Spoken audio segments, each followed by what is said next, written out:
My name is Madeline Harper, 34 years old. For as long as I can remember, I believed love should feel steady, quiet, reliable, and safe. Not extravagant, not dramatic, just calm. For a long time, I thought I had found that in Lucas Donovan. He was 31, effortlessly charming in that ambitious, polished way. The kind of man whose confidence could sell anything. Lucas ran a boutique marketing agency he swore would revolutionize branding in the States. I adored his energy, his drive, and the way he saw potential in everything.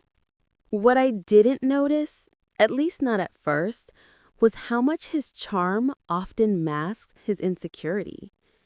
We'd been together for almost 4 years, engaged for 7 months, with the wedding set for next summer. That night, we were at our favorite Italian spot. Dim candles flickering, soft jazz playing, the kind of place where you could forget the rest of the world exists. Outside, rain fell gently, blurring the city lights into ribbons of gold. I thought it was the perfect night to talk about the future. I couldn't have been more wrong. Lucas set down his glass of red wine and leaned across the table. His voice was calm but measured. "Madeline, we need to talk about something important." I smiled lightly. "Oh, sounds serious." He cleared his throat and adjusted his tie. "I want a prenup." I froze for a moment, the words hitting like a cold gust of wind. "A prenup?" I repeated, unsure if I heard him correctly. "Yes," he said quickly, as if speed could soften the blow. "It's practical. I can't risk my future if things go wrong. My parents lost everything when they divorced. I can't be reckless." For a second, all I could hear was the rain tapping against the windows. Then I carefully set down my fork. "That makes sense," I said softly. Lucas blinked. "You're not upset?" "Why would I be?" I replied.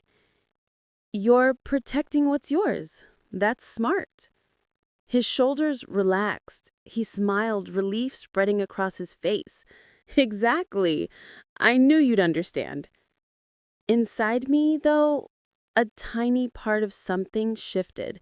Not anger, not disappointment, just a quiet realization. The man I loved didn't really see me. He reached for my hand. "I've worked hard for everything I own. I can't gamble it all." I squeezed his hand back, smiling faintly. But in the back of my mind, I was quietly amused. Lucas had no idea who he was dealing with. He thought I was just a mid-level consultant with some modest savings. What he didn't know was that 5 years ago, I had created a restaurant inventory software program. It wasn't flashy, but a major hospitality chain licensed it, and royalties had been steadily coming in ever since. Then there were my rental properties, carefully chosen investments, and a private stock portfolio I managed. Every month, I earned more than Lucas's firm did in a quarter. Yet I drove a 7-year-old sedan, lived in a modest condo, and dressed simply because I learned early that money doesn't just attract opportunities, it exposes people. That night, as Lucas explained his fair terms, separate property, no alimony, independent finances, I nodded along, sipping my wine. "I already have my lawyer drafting it," he added proudly. "Should be ready next week." "Sounds good," I said casually. "I'll have my lawyer look at it too." He chuckled, a patronizing sound that made my skin crawl. "You don't have a lawyer." I met his eyes evenly. "I'll get one." He grinned, oblivious. That's my Madeline, always practical. I smiled, calm and measured. Yes, I am practical. The rest of dinner passed with Lucas talking about how mature we were, how transparent couples handled money, and how this would make us stronger. He said transparency 3 times, and each time it stung a little more. Later, driving home through the rain, headlights shimmering on the wet streets, I had already made my decision. I grabbed my phone and called Tara Lynn, my college roommate, now a sharp family attorney in Chicago. "Madeline Harper, long time no hear," she said on the second ring. "How fast can you draft a prenup?" A low laugh on the other end. "Defensive or offensive?" "Educational," I replied faintly. "Let's call it educational." I explained the situation. Lucas wants a prenup to protect his assets. The truth is, he had no idea I could buy his firm twice and still have extra. Tara whistled. "Woof! So he thinks he's protecting himself from you." "Exactly." She laughed. "Then you'll need Eleanor Chang. She's the best.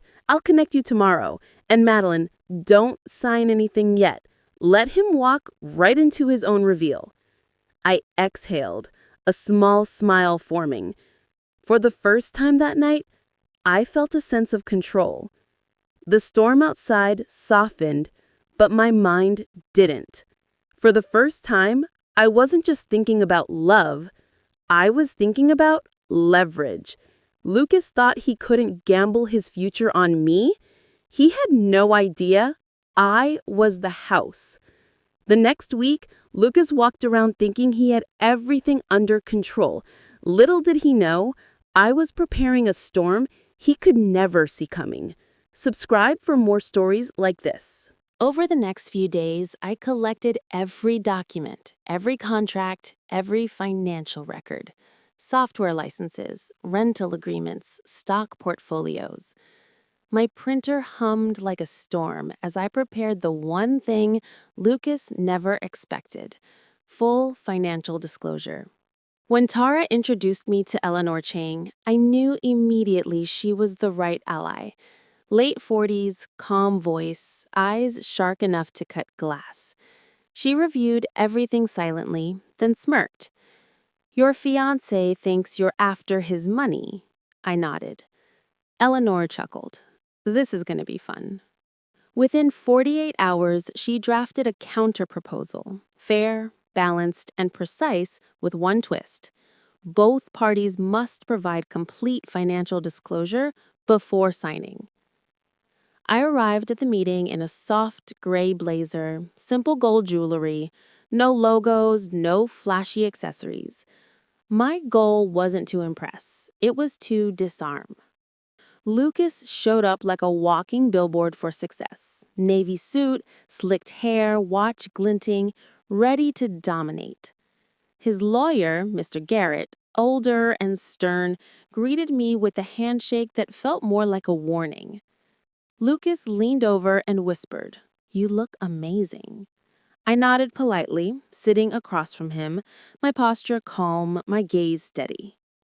Garrett started. "Miss Harper, my client's terms are straightforward and generous." Lucas's prenup terms were standard: premarital assets retained, no alimony, joint property divided fairly. But when Eleanor handed over my folder, the color drained from Garrett's face. Lucas's confident smile faltered. He flipped through pages: software licenses, property deeds, stock portfolios, every number verified, certified, and complete. "This can't be right," he muttered. "It's accurate," Eleanor said calmly. Lucas's voice cracked. "You have 4 rental properties? Licensing brings in almost $50,000 a month?" "Before dividends," I added softly. Garrett looked ready to disappear. Lucas turned to me, eyes wide, chest heaving. "Why didn't you tell me?" I said, calmly but firm, "You never asked. I didn't want it to matter." He ran his hair through his head. "This isn't fair." I said, "You did it to yourself. Marriage isn't a competition. It's supposed to be a partnership. You came in playing a game. The silence that followed was thick, electric. Garrett cleared his throat. Maybe we should reconvene. No, Lucas snapped. We're done. He grabbed his documents and stormed out, pride bruised and confidence shattered. Eleanor leaned back, smirking. Well, that went better than expected. I exhaled, a shaky breath, leaving me lighter than I'd felt in months. You think so? She said, he just learned you're not the pawn. You're the board. That night, Lucas's mother called, her tone icy. Madeline, what did you do to my son? I remained calm. He wanted a prenup because he thought I was a risk. I just clarified his misunderstanding. Her voice softened, but still clipped. You should have told him sooner. Maybe, I whispered, but would he have listened? I hung up, looking out at the city lights reflecting in the rain-soaked streets. For the first time, I didn't feel small. He had wanted protection from loss, but what he hadn't expected was to lose his narrative. Over the next 48 hours, Lucas's world began to unravel, not loudly, not dramatically, but silently, in every text, every call, every awkward encounter. Subscribe for more stories like this. The following days were quieter than I expected, but under that calm, tension simmered. Ethan hadn't called, and neither had I. The wedding plans marched forward, venues booked, deposits paid, invitations ready, but the distance between us was palpable. I spent mornings in my apartment, sipping coffee while watching the city wake up, thinking about the strange, heavy mix of fear and pride that had overtaken him. Then came the subtle chaos. His friends started talking differently, sidelong glances in group chats, the faint judgment in their messages. Clients of his firm, who used to nod politely at me, began keeping their distance. Even his mother, Judith, tried to rewrite the story in hushed tones, trying to protect him, while painting me as manipulative. I let it roll off my shoulders. The truth didn't need my defense. The irony was almost beautiful. He wanted to appear strong, in control, the provider. But the moment his illusion cracked, he couldn't face it. So the story became one he could control. Betrayal, manipulation, a woman who dared to be smarter, richer, stronger than him. I returned to my work, consulting, mentoring startups, checking contracts, monitoring my software royalties. It felt grounding, like I was reclaiming a piece of myself that had been overshadowed by his ego. Then, out of nowhere, a mutual friend called. Ethan's telling people you set him up, they said, voice low. I laughed quietly. The audacity of that statement made the morning sunlight seem absurdly bright. He wasn't exposed. He couldn't admit it. So he rewrote the narrative. Fine, let him. The apartment felt lighter, quieter. Peace was returning, slowly, like the tide rolling back. And then came the networking event I'd almost skipped.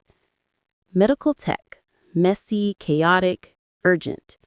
I wasn't expecting anything beyond a handshake and a few business cards. But then I met Grace and Miles.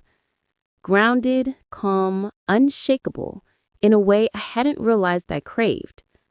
Our conversation started with workflow systems, burnout, balance, and somehow slid seamlessly into life stories. When I casually mentioned my background in software, he smirked knowingly. So you're behind half the apps I complain about in the ER. I laughed. Mostly, some crash mid-shift. He leaned back, amused. By the end of the evening, we were sitting in a quiet cafe, lights dim, the conversation flowing naturally. I didn't feel the need to minimize my accomplishments or hide the parts of me that were powerful. I told him everything, my past, my business ventures, even the engagement fiasco. When I explained the prenup story, bracing for judgment, He chuckled lightly. That's actually brilliant, he said. You protected yourself without tearing anyone down. You didn't humiliate him. He did that himself. I blinked, not expecting approval. I asked, "It doesn't feel cold?" He simply said, "No, it's honest. That's all that matters." I smiled faintly, the kind of smile that comes from realizing you're finally understood without explanation. And just as I began to think the storm was settling, a notification pinged on my phone. Ethan. A message I wasn't sure I wanted to see. Subscribe for more stories like this. The text was oddly casual. Can you come by Nathan's place tonight? We just want to clear the air. I stared at it for a full minute before replying. A group? Nathan, Chris, Ryan? What now? When I arrived, the tension hit me immediately. The air smelt like whiskey and unease. The three men sat like a jury. Ethan hovered by the bar, pretending casual, but his jaw was tight, his posture rigid. Nathan gestured toward the empty chair. Alicia, glad you could come. I sat slowly. What's this about? Chris leaned forward. We're worried about Ethan. The prenup situation, it's messy. People are confused. Ryan added cautiously, yeah, it's stressing him out. Some people are saying things. I raised an eyebrow, calm. Like what? Ethan's voice cut in, tight, defensive. They think you might have done this on purpose. Done what? I asked. He avoided my eyes. You made me look small. You blindsided me with all that financial info. Nathan nodded like a disappointed uncle. You have to admit, Alicia, it's strange. You never mentioned any of this before. Now suddenly you're richer than him. I smiled faintly. So, you're saying I should have disclosed my finances first? Chris frowned.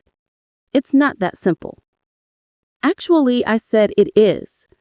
Ryan shifted uncomfortably. Look, you're successful, sure, but pretending modesty only to flip the cable later, that feels manipulative. For a moment, the room went silent. The slow tick of the wall clock filled the air. I leaned forward, calm. You think I pretended to be modest? I asked. Let's go over everything, shall we? I pulled out a folder and laid it on the table. My phone opened next, showing verified documents, bank statements, property deeds, investment portfolios. Here's the truth, I said evenly. Nothing exaggerated, nothing fake. The three men leaned closer, reading. Ethan's face flushed bright red. See, I said softly, I didn't make you small. I just stopped pretending you were taller. The words lingered. And in that pause, Chris couldn't hold back. If she's this rich, Ethan, why does she even want to marry you? He's right, Nathan added, third voice somber with confusion. I let the weight of that question hang in the air before I answered. Partly because I've always loved him, and partly because I wanted to see if he could handle the truth once it was out. He turned to Ethan, who stood there mute with embarrassment. What happened on that day? Nathan asked quietly. Did you ask her about the prenup?